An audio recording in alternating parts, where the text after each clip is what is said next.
City Newsbreak.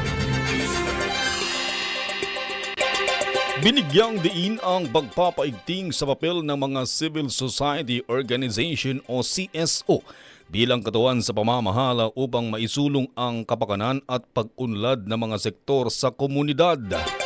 Ito ang naging pangunahing paksa sa idinaos na CSO Conference sa Tabuk City People's Gymnasium nitong 1 ng Oktubre 2025 sa pangunguna ng City Barangay Affairs and Community Relations Office o CBACRO.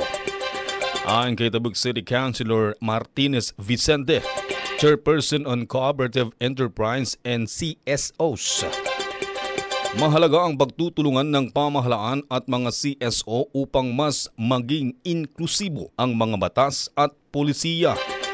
Hinikayat din niya ang mga hindi pa akreditadong organisasyon na magparehistro sa City Local Government Unit.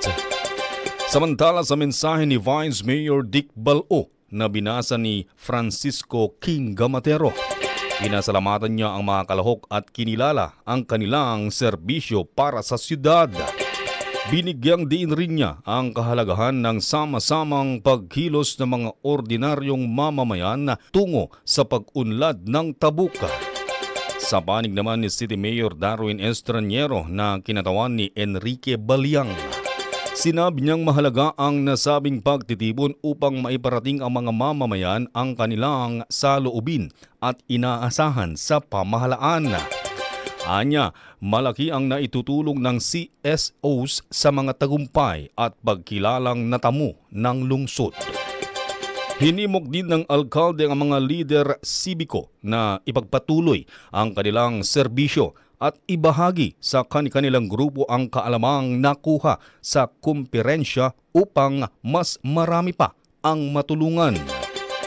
Ang nasabing pagtitipon ay nagsilbing plataporma sa ugnayan at pagkikipagtulungan sa pagitan ng lokal na pamahalaan at mga civil society organization.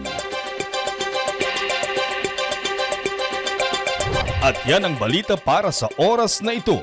Ako po, si Reddy Redotan. Tabuk City Newsbreak.